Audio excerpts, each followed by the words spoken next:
How to enable or disable Failed Authentication Lock on Samsung Galaxy S26, S26 Plus or Ultra. First, tap on the home button to return back to the home screen.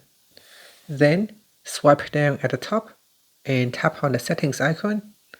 Now in settings, we then scroll down and tap on security and privacy. Then tap on lost device protection. After that, tap on theft protection.